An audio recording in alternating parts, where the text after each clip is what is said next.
I'll start my speech in 3, 2, 1. Panels, as the opening government side of the house, our goals is we want to give exposure towards this marginalized area, which is the Eastern Indonesians individual. Hence, the spread of political interest can be equal, because that is, we believe that it is the key of development that we want to achieve in the end of the day, ladies and gentlemen.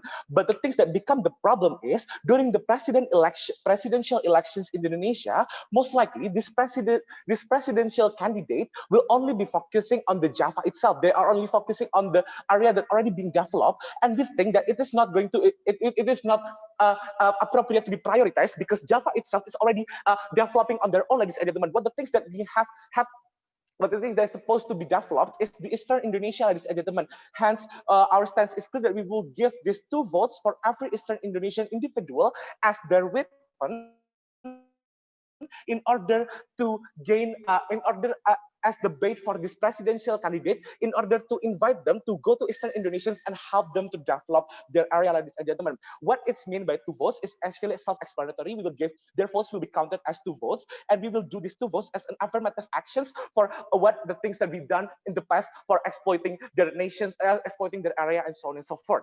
So welcome to my arguments. I will bring 3 points of our arguments. The first one is urgency, benefit, and also trade-off. The first one, urgency. Let's see what happened during the presidential election, right? So during presidential elections, they will do campaign to promote their visions and mission in order to be elected. They will promote what the things that will do. They will promote their ideology and so on and so forth.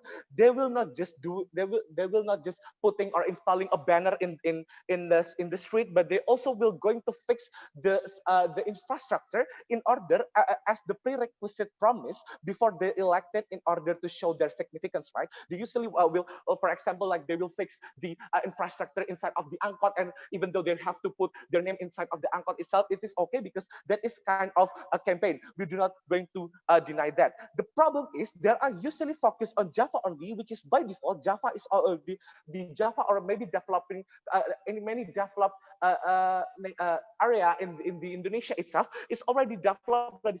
It's already developed because they got many exposure at the very first place, and gentlemen. Why they always focus on Java? Because first, Java is easy to be approached. There is no tendency for them to put effort to reach this eastern part, ladies and gentlemen. They don't have any tendency to push to reach this eastern part, because they know this eastern part is not worth for them, ladies and gentlemen. What this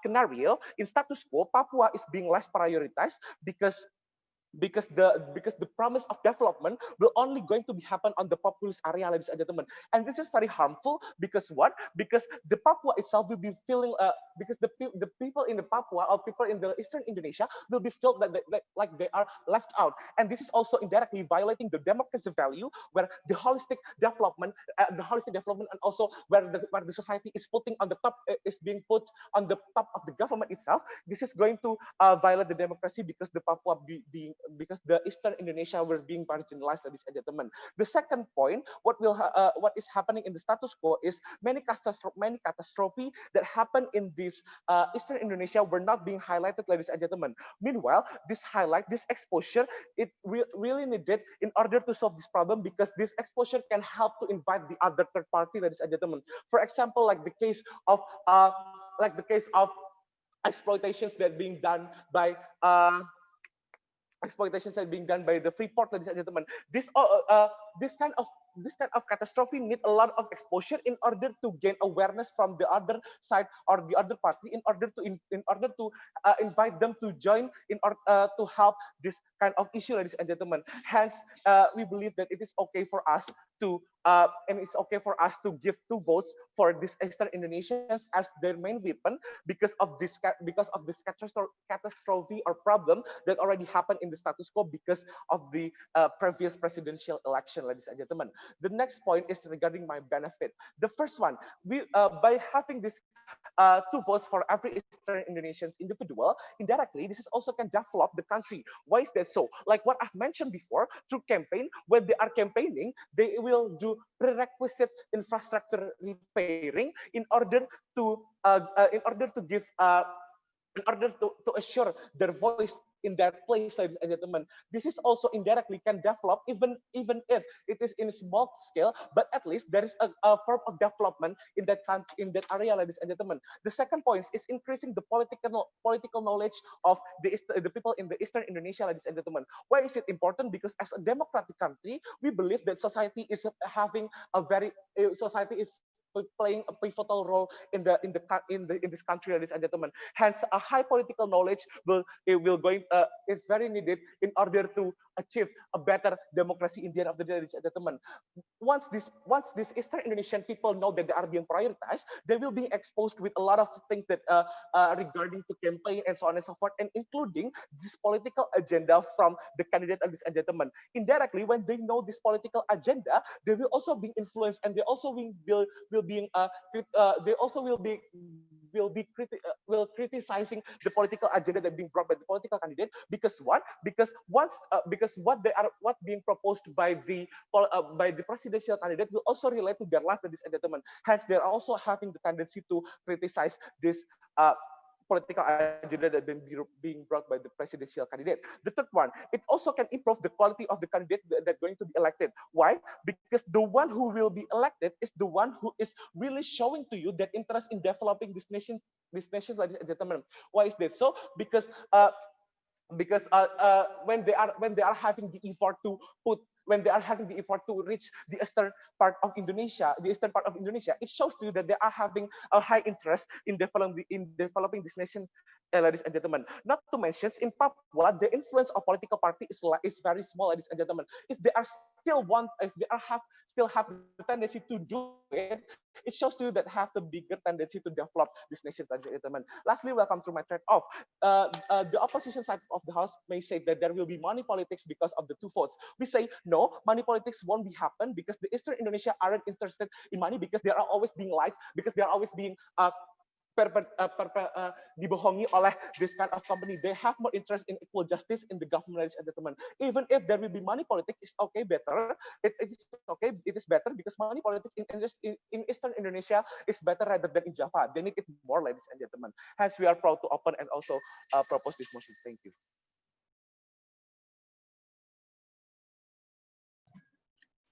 you. Thank you, Prime Minister, for that speech to open the case of opposition.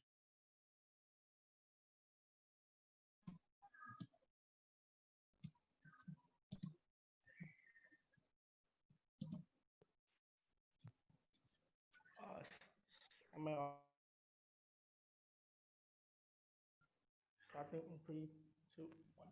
Panels, if the problem is about politicians being Java centers or people in Indonesia, Eastern Indonesian are not being pandered or not being prioritized, we say that this is not true.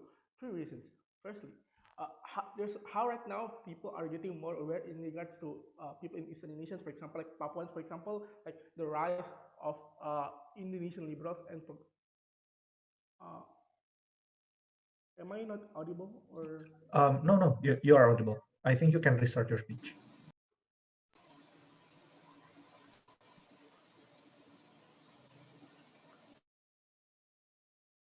Okay, sorry for that. Start.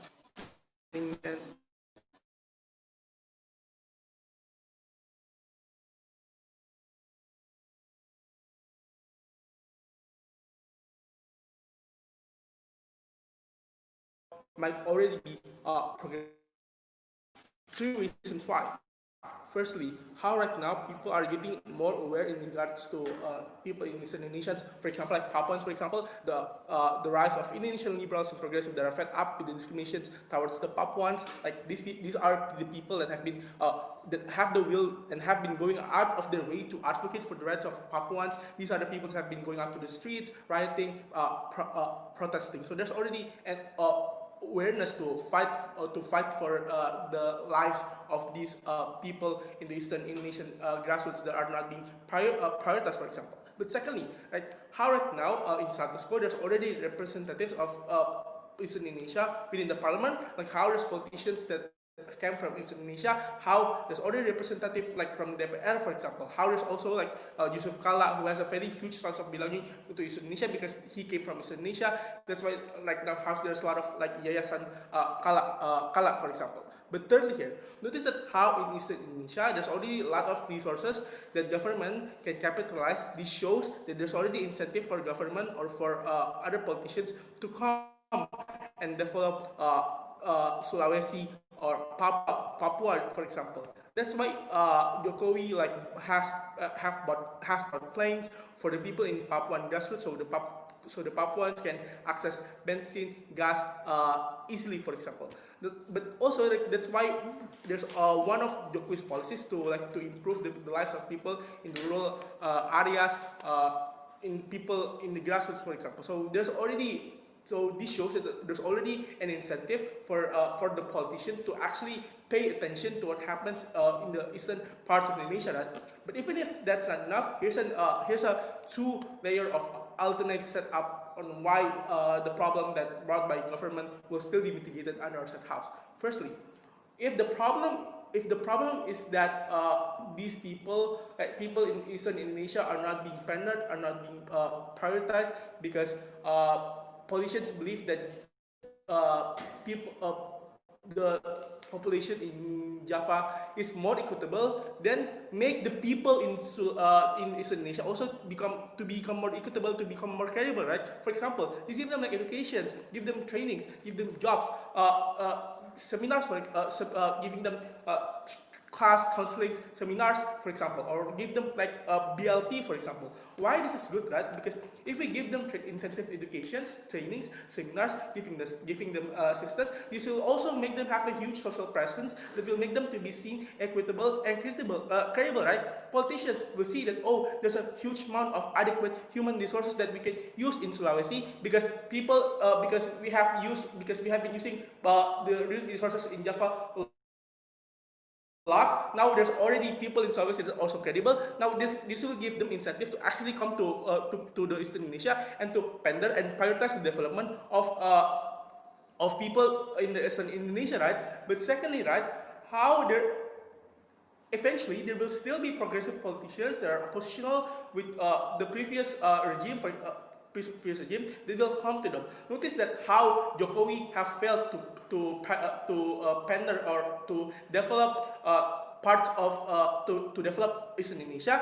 These politicians will have an incentive to develop parts of Indonesia that Jokowi has failed to develop, to show that why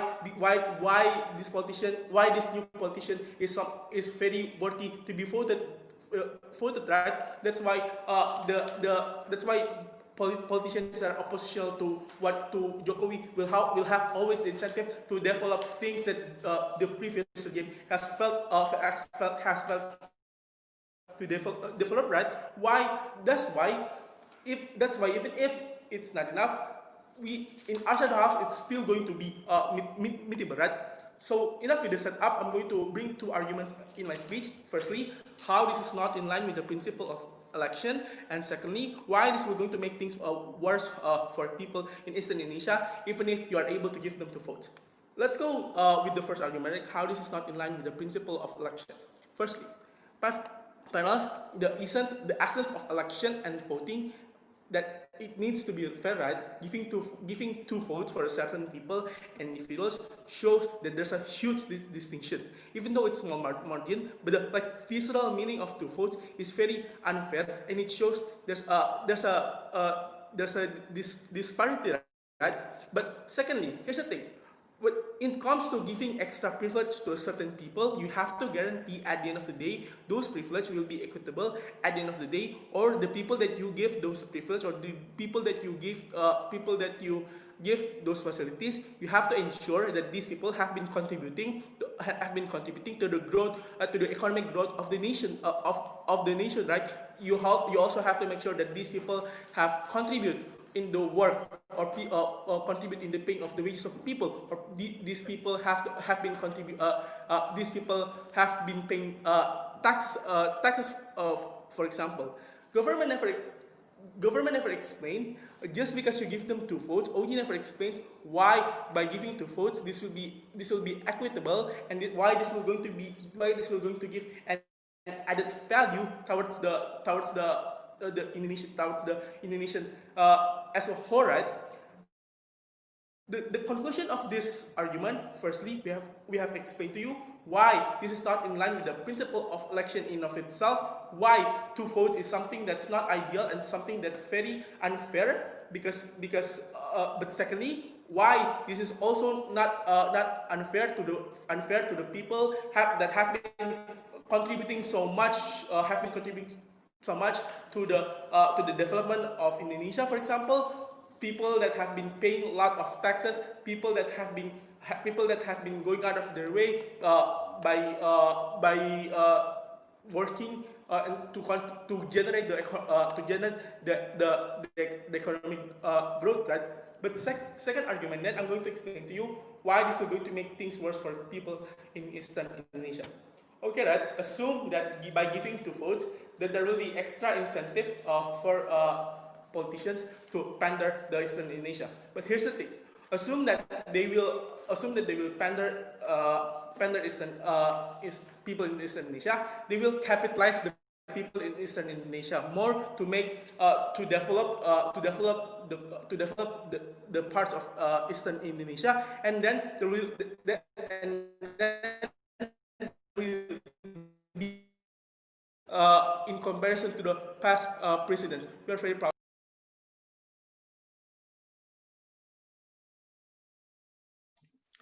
Thank you, Leader of the Opposition, for that speech. To conclude the case of opening government, I would like to welcome Deputy Prime Minister.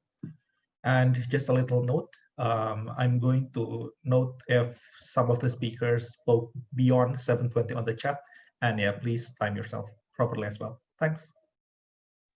Am I audible? Yes, clear. If you want to POI, please just unmute yourself because I won't look in the chat box. I will start my speech in 3, 2, 1. Ladies and gentlemen, it's time for us to care more and listen to the Eastern Indonesia. They already had enough unfairness justice in Indonesia. They need to be listened right now. The opposition sadly didn't rebut any Marcel's argument, so I do believe that all of the argument brought by the opening government still stands still in this debate. The opening, now let's start with several points of rebuttals for the opening opposition. Let's start with the first one. The opening opposition said that in our status quo right now, Eastern Indonesia already being prioritized with several reasons. They said that first, people start to aware more about Papuan issues and Eastern Indonesia issues. Our response is no, because let's see in our recent case of the Corindo palm oil industry from Korea that exploited the Papua's land. The government remains silent and do nothing about it. If the Papuans trying to do strike, to do protest in the road, to voice out their voice, they already has the stereotype that they are chaotic and problematic. They only bring chaos, and in the end of the day, no one really care about what is going on in Papua because of the stereotype, right? And a lot of tendency that they happen, a lot of police brutality and stuff. So their voice about what happened, what is going on in their area is being unheard by the society, right? Or even if they get hurt, it's just only in the very first moment, only on the upper layer of what is the issue going on, and no one really care what is going on next and what is going to help them or something like that. There is no continuous check on what is going on them. So that we think that there is no awareness, ladies and gentlemen. That's why we need to make them being heard more in our government side of the house. And second, the opening opposition said that in the parliament right now, there is representative country from the Eastern Indonesia. For example, they give the example of Yusuf Kala. Yes, there are a lot of representatives for the Eastern, but the thing is, in parliament system, even though there is a representative from the Eastern, that's not enough, ladies and gentlemen, because we all know how parliament works, right?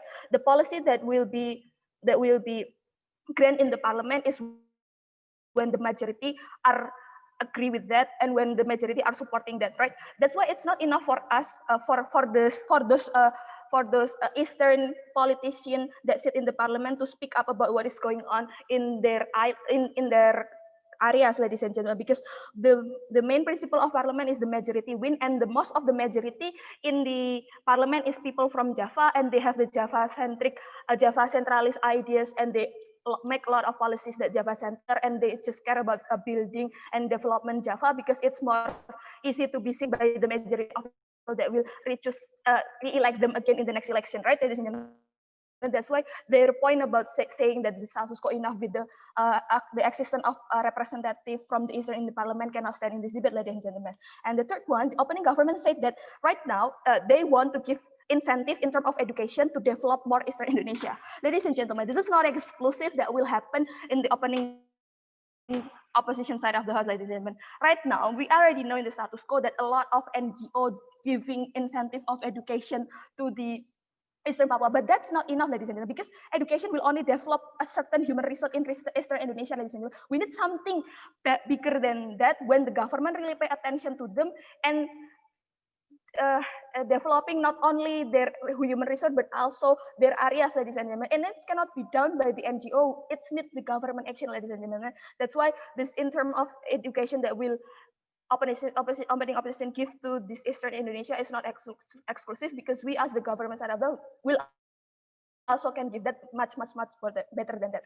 Now, the fourth one, the opening opposition said that giving 2 votes is not in line with the principal election, because they said that when we give extra privilege, it's under a certain contribution. It's so sad to know that the opening opposition is being dismissed towards Eastern Indonesia contribution, ladies and gentlemen. Now, let's start what the Eastern Indonesia already give to our country. Start with the independence of Indonesia. A lot of heroes come from the Eastern Indonesia, ladies and gentlemen. For example, Patibura, Hasanuddin, and a lot of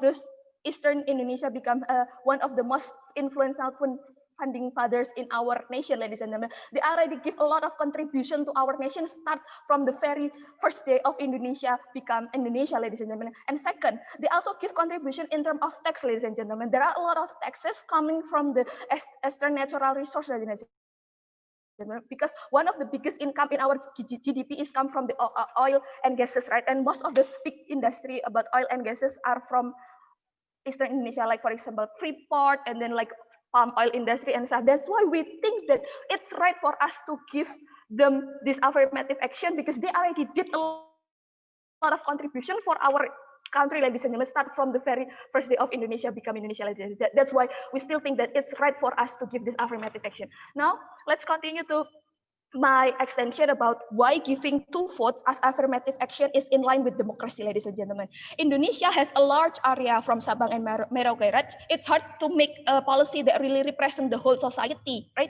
One of the most fundamental characteristics of democracy is representative of the people, right? A good democracy system will happen when all layers of society are being represented, right? The thing is, this Eastern Indonesia already marginalized, so like what Marcel said, most of the times the government only that development will only happen when the industrialization in that area, development without education. That's why most of the time they only get exploited, right? That's why they need more voice, like, and the representative in the legislative right now are not being unheard, and we need to give the affirmative action. So our practice of democracy, especially the principle of representative people, will happen better, ladies and gentlemen. What will happen when 2 votes from Eastern Indonesia coming? The government will start to consider how to develop and improve human quality and natural resource more, because their voices are more influencer, right? A lot of political party will start to make policy that Eastern Center focus. The Eastern Policy Center will first unlock the unrealistic potential of millions Eastern Indonesia.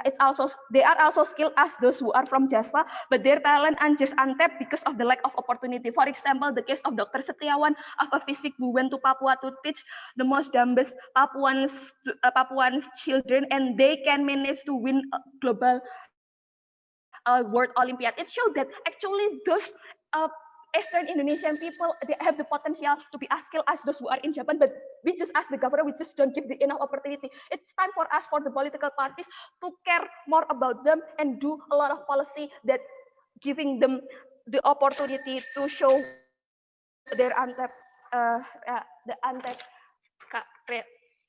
their untapped skills. And maybe the closing government might brought to give 2 votes is simply to increase the votes of election and it can dissolve win. We don't think that it's. That's why we asked the opening government to propose this motion. Thank you.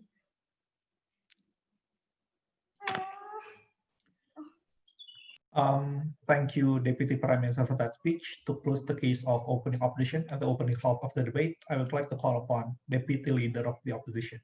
Here.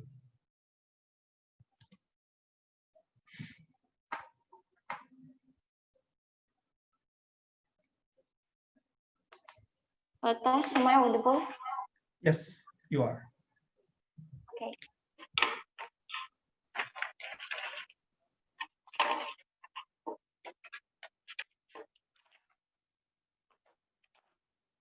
So I'm going to start my speech and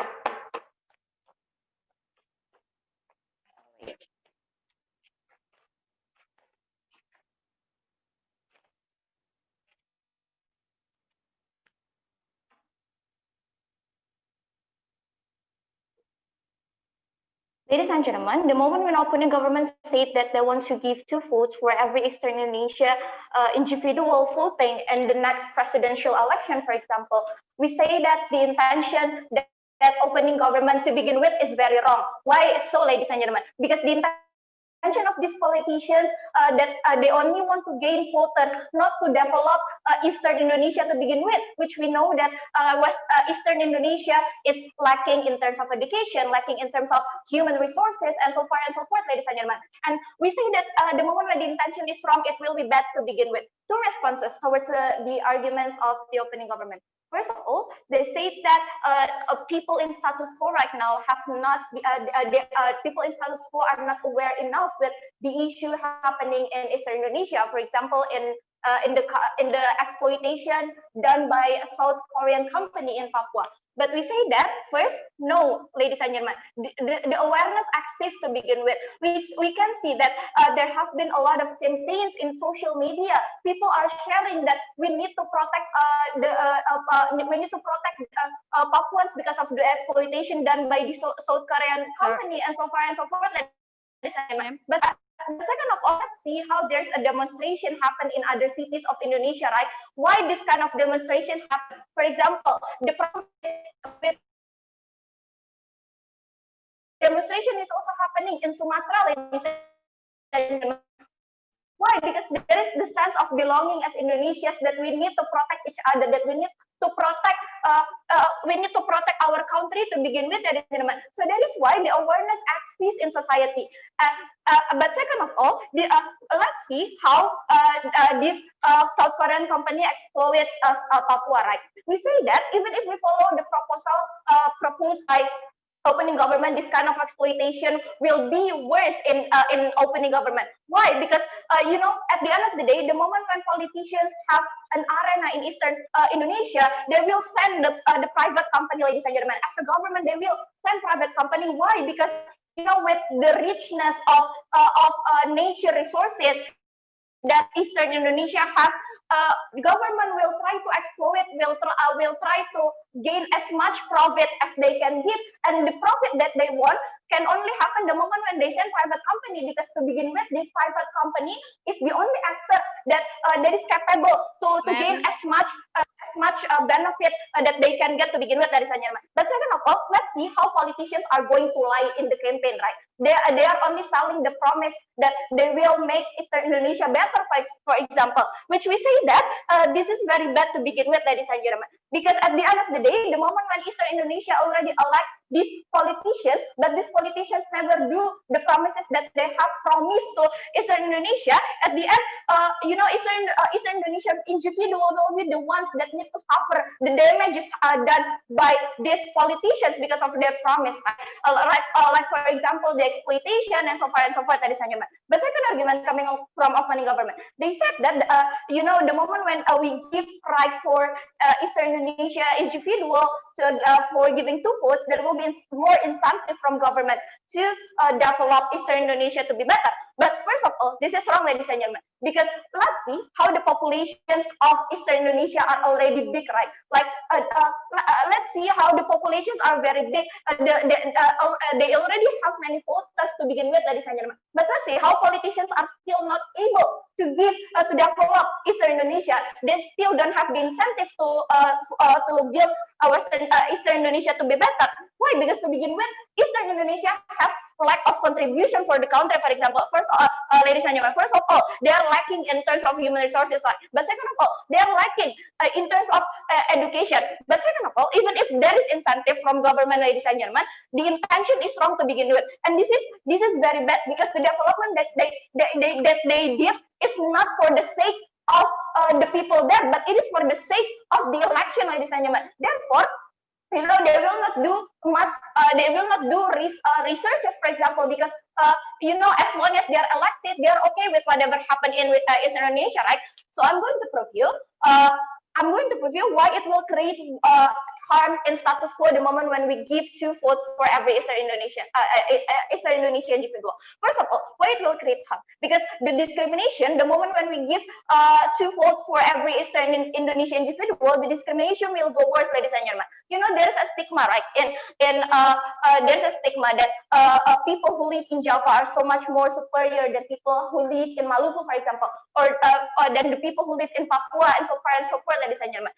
And this proves to you that people who come from Papua, people who come from Maluku are receiving lots of discriminations, right? Like they receive so many racist comments for their lack of education, for their lack of human resources, because they are poor, and so forth, ladies and gentlemen. People from Eastern Indonesia is seen as people who are so much more lacking compared to people who come from other parts of Indonesia, such as Sumatra, Kalimantan, Java, and so forth. They are seen that they have the lower social status, right, in society. This narrative will go worse once we give 2 votes for every Eastern Indonesian. Why? Because people from other parts of Indonesia will think that Eastern Indonesia, such as Papua, such as people from Maluku, are not, they are given special treatment because to begin with they are not capable, ladies and gentlemen. This kind of narrative is very bad because people will believe that.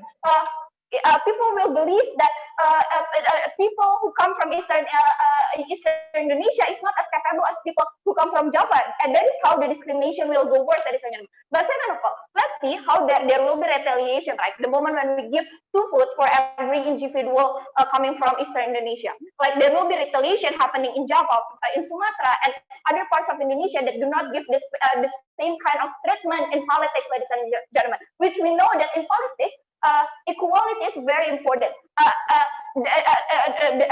It is not justifiable to make special treatment towards a certain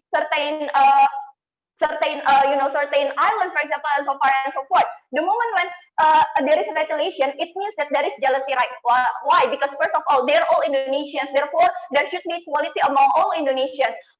But second of all, at the end of the day, these politicians will be responsible to cater to all parts of society, ladies and gentlemen. Hence, focusing in Eastern Indonesia will trigger jealousy, as if they create narrative that the moment when they are elected, these politicians will only want to develop Eastern Indonesia. But third of all, the contributions that other parts of Indonesia gave are the same amount of the contributions of Eastern Indonesia itself, or even more, ladies and gentlemen. Why we say that retaliation is bad, right? Because the moment when there is retaliation, there will be demonstration, which it will lead to broken infrastructure, which will lead to attacking Eastern Indonesian individual, and so forth. But second of all, why retaliation is bad? Because the moment when there is retaliation, the focus of government will be divided, right? The focus must be, the focus of government should be in developing the country and not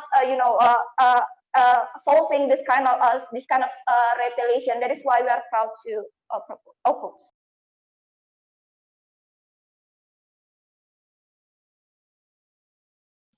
Thank you, Deputy Leader of the Opposition, for that speech. To open the closing half of the debate, I call upon Member of Government. But again, just a reminder for everyone, please adhere to the speaking time limit of 7 minutes 20 seconds, because else, even if you speak, the rule says that the things you said will not be counted by the judges. Thank you.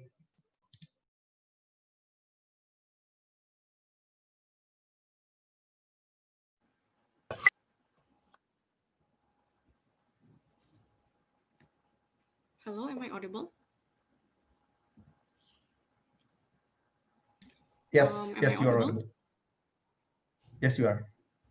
I'm going to start my timer. Okay, POIs through open mic.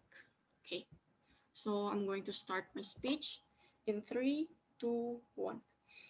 Eastern Indonesians have always and still currently contribute to a lot of Indonesia's income and GDP with Freeport and things like that. But they are still facing structural poverty. The Jokowi government has promised to build Eastern Indonesian regions, while we say that some growth is there, injustice still happens and economic disparity is still a big problem there. We agree with OG that there is Java-centric growth, but we also realize that there is the government also prioritize cities like Sulawesi to develop their areas and they ignore Eastern Indonesia, these areas because their political power is not enough, and we say that the current mechanism is not enough. So what has happened in this debate so far? OG wants development, right? So we say that we are going to portray to you like a more realistic approach and to actually explain to you what is actually happening in the ground and what's actually the nuances that actually prevent them from getting their voices right now. So that has been lacking in the opening debate. We're going to explain it now. So OO says the current mechanism of activism is enough. So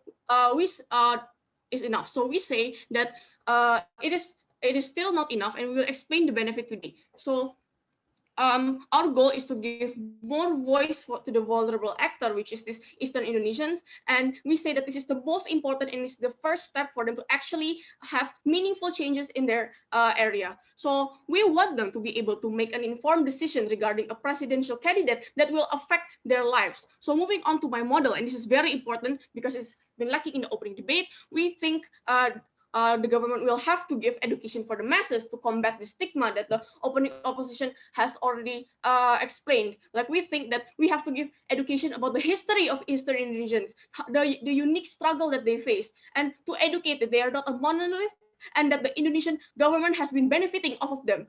So we have to educate them that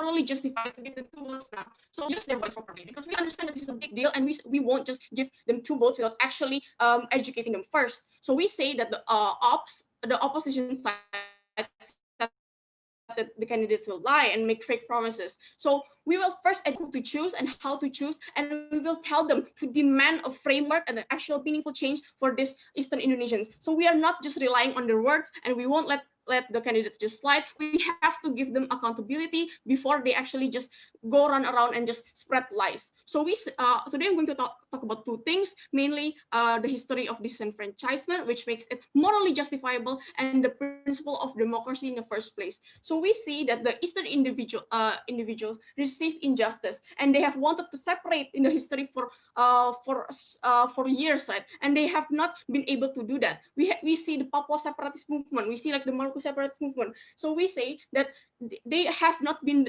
given the power in order to establish their own state, and it's also within the interest of the government to not separate them because we both know that the instability of these countries will ensure that they will not be stable enough to become a country. So their only choice is to work within a system, and we say that they are not given enough chances and they are not a large part of society yet. So engaging with OO says that there are activists who are moving them and mobilizing people on the ground. We say yes, we consider that's true, but we say that it's not enough. Why? We see that currently there are a lot of buzzers on Instagram, on everywhere, on social media platforms, trying to delegitimize this movement. There's the awareness of people exists and is formidable, but it has not given these Eastern Indonesians any tangible benefit for them to actually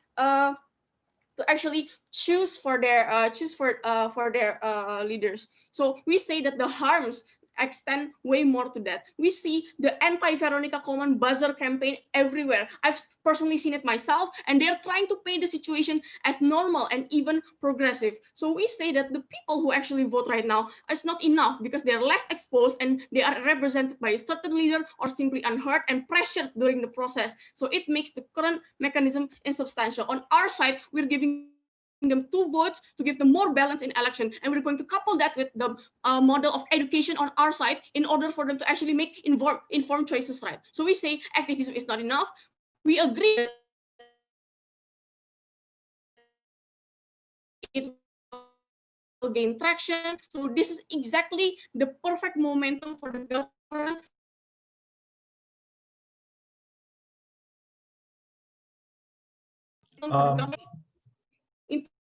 I'm sorry. I have to cut that. I think the We connection understand is. that the government still wants this will translate into. I'm sorry. Really sorry.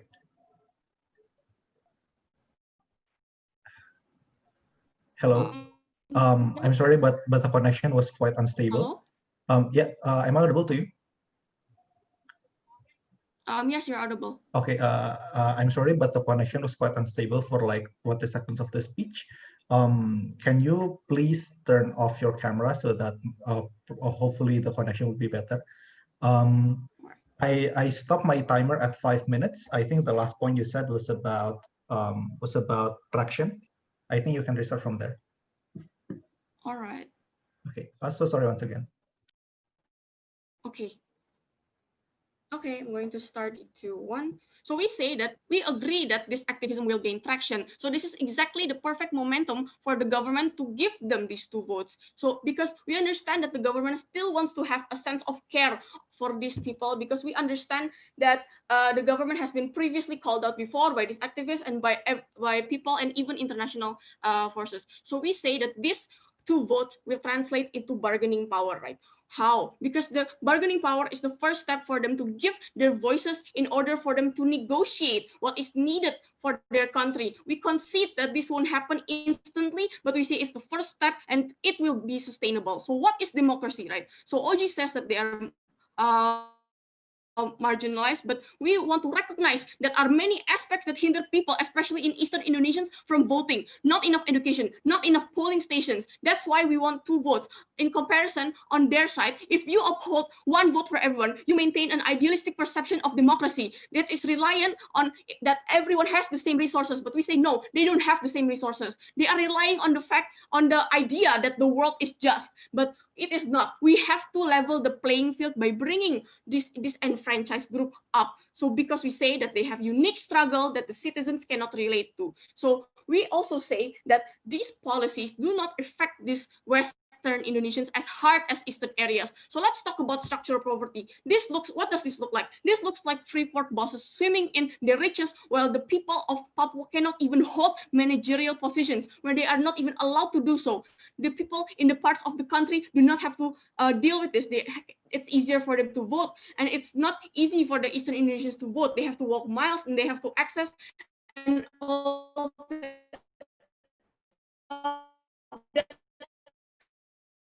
the barriers. So we are not removing other individuals' right to vote, cannot vote in the first place. So for example, what does this look like? So when a recession hits and when grassroots Indonesian is just marginal, but in Eastern, it can take 4 times the original amount. So we say that our mechanism, coupled with the 2 votes, it is going to bring more counterbalance, and it's going to actually give more voice, and it's the first step for them to actually have a sustainable change. So we say it's more realistic, and then the opening bench, and we say that the education is going to be important. We're going to hold the government accountable, and through demanding this framework, our benefit is exclusive and our outcome is exclusive. And for that, we are so proud to propose.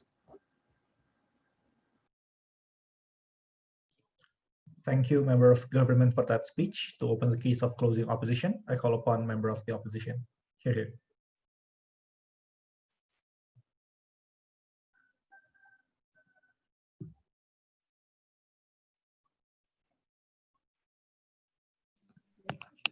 Check, am I audible? Yes, you are.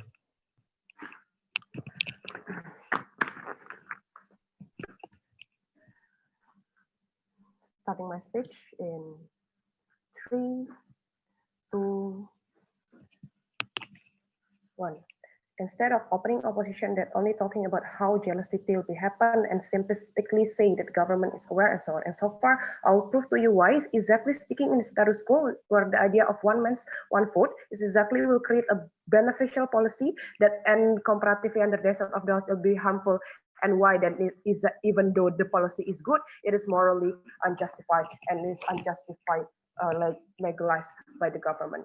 First things here, in the level of principle, I will put the concern of value of democracy because I think that opening opposition very lacking talking about this. What is the democracy is actually look like? It is the idea of one man, one vote, where every society actually only have one vote in terms of voting in the election, moreover in terms of presidential and so on and so forth. Why then this value is very important? Because I think that is actually exactly the moral of the nation in itself, right? Under the idea of the value of democracy in itself, where all of people already hold that every people have the same right to begin it, to actually have the vote and the voice towards those kind of candidate in terms of election, Mr. Madam Chair. But what is the things that happen under the desert of DAOs is really bad because, okay, even though the policy that created by them is actually beneficial for those Papuan people, but we think that beneficial policy is useless if the way of the process you create those policy is immoral or injustice. That is to say, what happened in USA, even though like policy anti-traveler, anti-Muslim traveler is yes beneficial to hinder terrorism and so on and so far, but it's harmful to others Muslim country, for example, where they are actually working in USA and should have the life there and so on and so far, Mr. Ramadan Chair. Even though those policy is beneficial for USA's people, but it's harmful towards others people. It is exactly the same with this policy. It is, even though this policy is very beneficial for Papuan people, for example, the fact that it's a form of disenfranchisement of the others area on how the others area also only have one vote, which is exactly in terms of power very less towards those kind of Papuan people, very morally unjustified to begin with. Thus, we think in the conclusion, all of the things benefits that coming from a government bench is cannot be run in this debate because in the very first place, it is being unjustly legalized to begin with.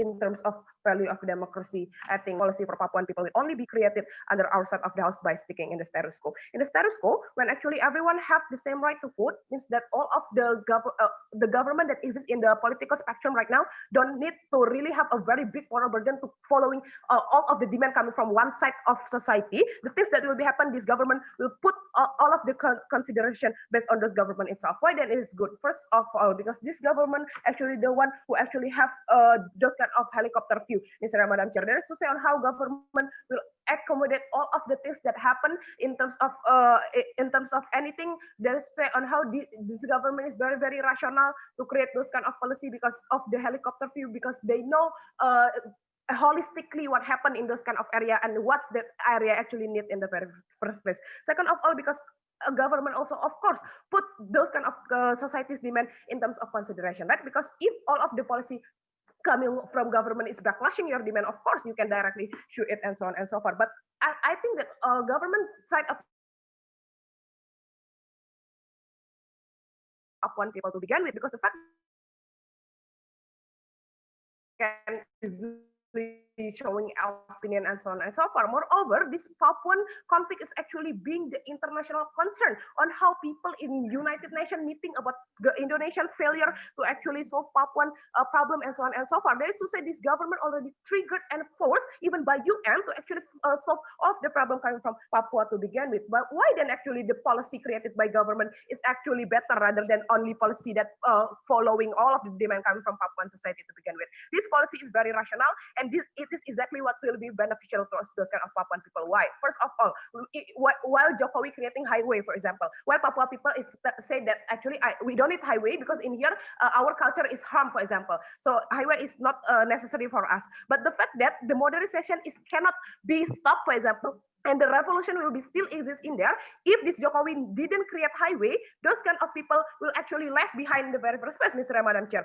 Or, for example, if the Jokowi creating a lot of school, even though it is not directly impacted towards Papua people and make them become very rich, for example, the fact that it's beneficial for them in the future because they can compete with the other people, which is the majority to begin with. Comparatively under the desert of the house, when these people have to vote, when these people have to vote, right? The fact that this government will have a very big burden government to only centralize their policy, only to follow all of the demand coming from those Papuan people. Why then is it bad? You cannot make sure that all of the demand is very rational and good, Ms. Madam Chair. Yes, for example, if Papuan people say that we are in here have the culture when we do cannibalism, for example, and these Papuan people sue for the protection of that culture. I want that culture to be legalized. Yes, this government legalized that culture, but for example, hampering and other things like education and so on and so forth, which is exactly the things that beneficial for them is education and so on and so forth. For example, because Papuan people see that there's a forest fire in there, so rather than solving about education, you as a government should preserve the forest and put those kind of things as the prioritization. But it is exactly only impact you in the very short term, for example, rather than education, the very, very long term to begin with, Mr. Madam Chair. But in the best case scenario, that even if yes, those kind of demand is very, very beneficial, for example, and really rational, why we think exactly the government don't have those kind of capability to directly legalize those one-centric of policy to begin with. What you need to understand that actually in terms of democratic country, the capability for you to create policy not only because of your president. In those kind of democratic country, the existence of discourse, the existence of how people actually communicate each other with the opposition party or the other party, which is delegation in terms of political spectrum exists. That is to say on how you should have a lot of bureaucracy in terms of creating and legalize any kind of policy, and this should be put in by the consideration of all of the view of coming from all of the party to begin with, Mr. Madam Chair. So means that you cannot directly legalize all of the policy that only beneficial for Papuan people through their demand to begin with. What will be happen? Why that is it harmful? I think when these Papuan people already fought for those government, by to vote to begin with, means that these Papuan people already have a lot of expectation, a lot of hope that this government will legalize those kind of policy. The fact that the government unable to legalize those policy because the others, you cannot make sure that the others party also will directly follow you, because in the very first place you are easy in there because of the unfair way or even because of immoral way to begin with, that there is to say that all of these Papuan people will lose hope towards those kind of government. At the end of the day, it will worsen the condition. Exactly, Papuan people will hate those kind of election and make think that actually election is useless. It's better for me to abstain and so on and so forth. Exactly. The democratic value will not be run like what's OG won in this debate, for example, of the things that exist under the of the House. By those reasons, I'm very proud to oppose. Thank you, Member of Opposition, for that speech. To close the case of CG and the government bench, call upon Government Whip. Here.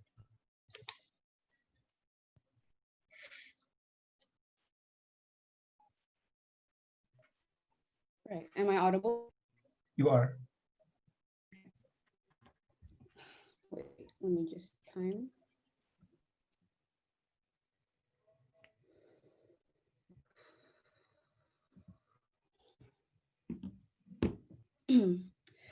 I'll start my speech in 3, 2, 1. Ladies and gentlemen, before I continue with the substantive coming from CG, we would like to first identify the main problems from every team in this debate. Let's talk about their goals, and let's talk about why those goals will never be reached under their side of the house. Let's talk about OG.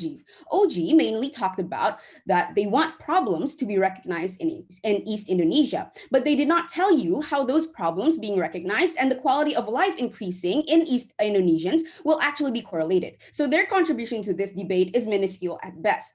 2, let's talk about OO, mainly that their current mechanism is already good enough, that the status quo is enough, and that we relying on the good faith of government, which we think is faith that is undeserved, and grassroots efforts by the people, which we believe is such a volatile thing to rely on for the good of millions of people, literally. We say this is a hard mechanism for them to justify or to actually make win this debate. Too many problems with the status quo exist regarding to the unheard voices of East Indonesians, and under their side of the house, their main stance is the sanctity of democracy, which, and so I'll explain to you, simply does not exist in current status quo. Let's talk about CO, which basically regurgitated the main case of OO, talking about democracy once again, and grossly simplified it to only equality, as only every person having one voice panels. We say that we are striving for equity. They needed portion for every person that is in need. They cannot reach their goal of better democracy when they will let the East Indonesians fight the overwhelming current of Java-centric campaigns. They cannot claim a better policy-making system when the people who need it more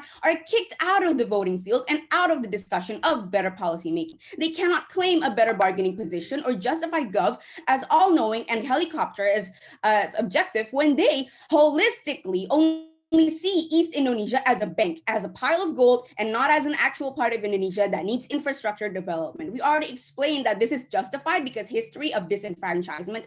Let's look at international meetings. This is no tangible action. And even if we create highways, for example, we say that it is the interest of government for the purpose of trade, not the people themselves, ladies and gentlemen. Even if it's beneficial for them, it's still the duty of the gov themselves. Now, let's talk about the process once again, because no team seems to understand that there is a process in this motion.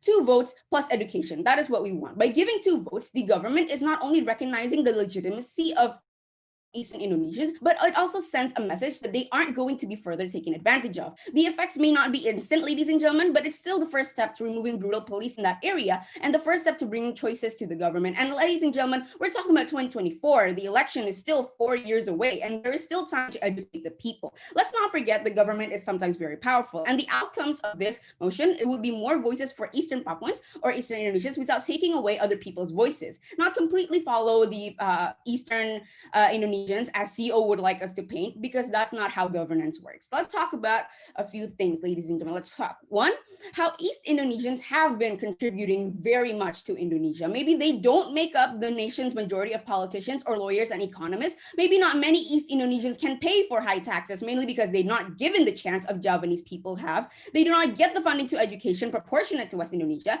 They do not get facilities like MRTs, KRL, or LRTs that ease access to those few facilities that Gov might try to say exist in East Indonesia. While they give up natural resources, ladies and gentlemen, gold, they can't even reap the fruits of their own land. Only the top 1% of East Indonesians can actually say that they are happy with the current situation, and only they are able to justify, we do not think this is enough, ladies and gentlemen. The kind of contribution East Indonesian makes is natural resources. A quick reminder, East Indonesians is known for the mines coveted by so many nations like the US and China. East Indonesia is the source of Indonesia's GDP. Most of the natural resources of East Indo is from the largest export, and the largest export contributor is Indonesia's GDP. If you discredit them for being crippled because of the system, you cannot discredit them as uncontributive. If East Indonesians were to separate, it wouldn't just be another chunk of Indonesia going independent. It's also the Bank of Indonesia crashing down on itself.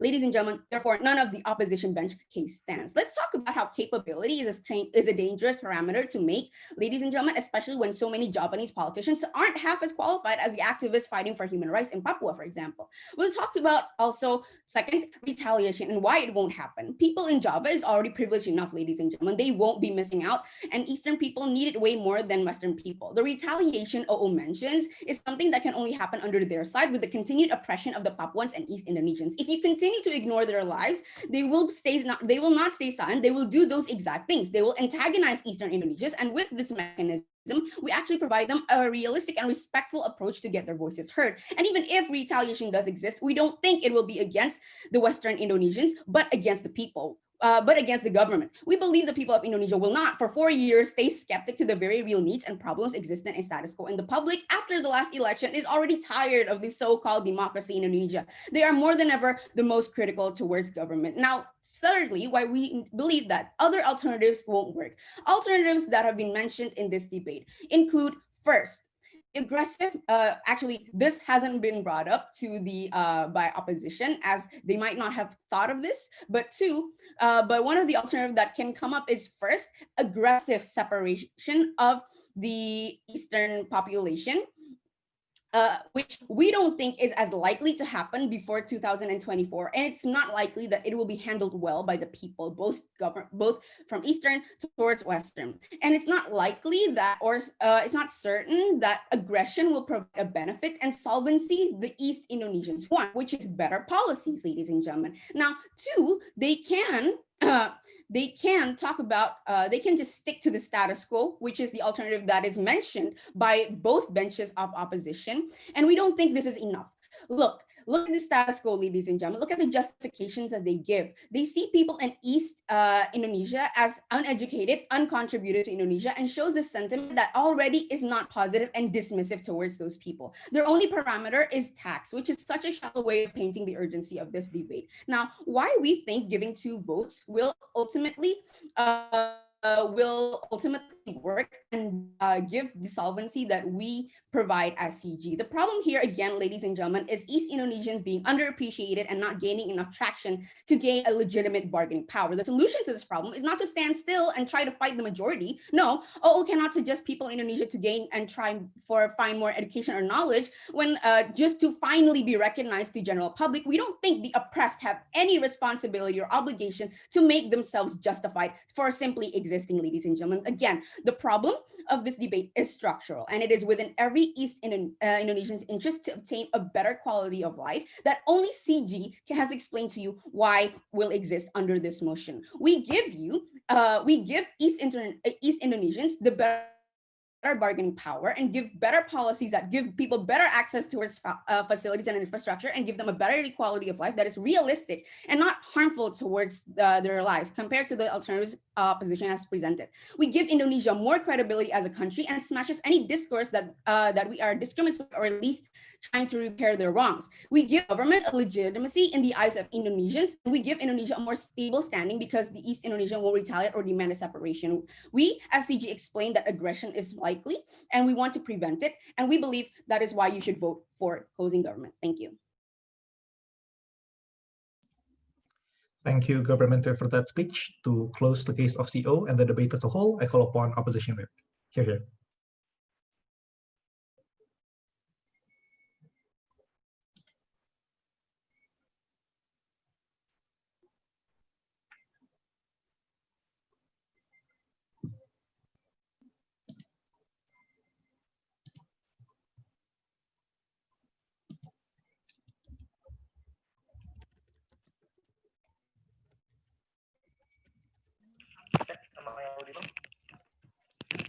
Yes, you are.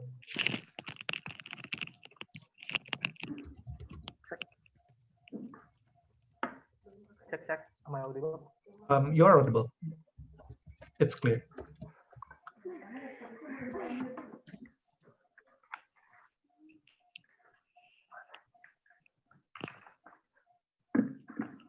Okay, I'm gonna start my speech in 3, 2, 1. When we are talking about the presidential election, we are talking about the policy that will be made by this candidate after they are being elected at the end of the day. Closing opposition is the only one thing that proves to you what the form of the policy making, for example, that will be exist in our Southern House and why it is being more rationally to protect those kind of the Eastern people at the end of the day. And all of the battle we integrated in my class. First class in this debate, let's talk about the principle in this debate, right? Look, what basically the closing government and also opening government is talking about, yes, it is really okay for you to giving those kind of double vote because it seems like the affirmative action that we will give for those kind of people to begin with, right?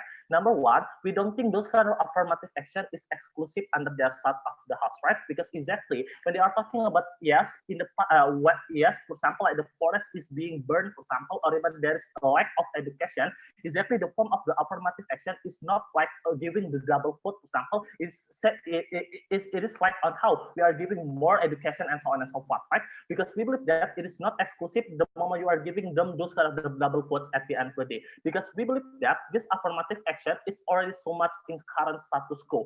Let's say on how this kind of affirmative action for the lacking of the education, our government trying to have this kind of scholarship of the 3T on how the Papuan student can go to another island like the Java and like the Sumatra, for example, to getting the proper education at the end of the day. On how this kind of the forest fires, for example, is already have this kind of the protection on how our government is already giving this kind of helicopter that bring the water to to mematikan those kind of the fires and so on and so forth. Like we believe that this kind of affirmative action is already exists. That is not the form of the affirmative action, right? And also quasi government talking about yes, we are not because since a long time ago we are not hearing by the government since very first place, right? You should notice, ladies and gentlemen, the reason why our government is not hurt you in the past simply because in the past Indonesia, yes, even though we are democracy, but Indonesia still have this kind of dictatorship system on how in the Soeharto era, for example,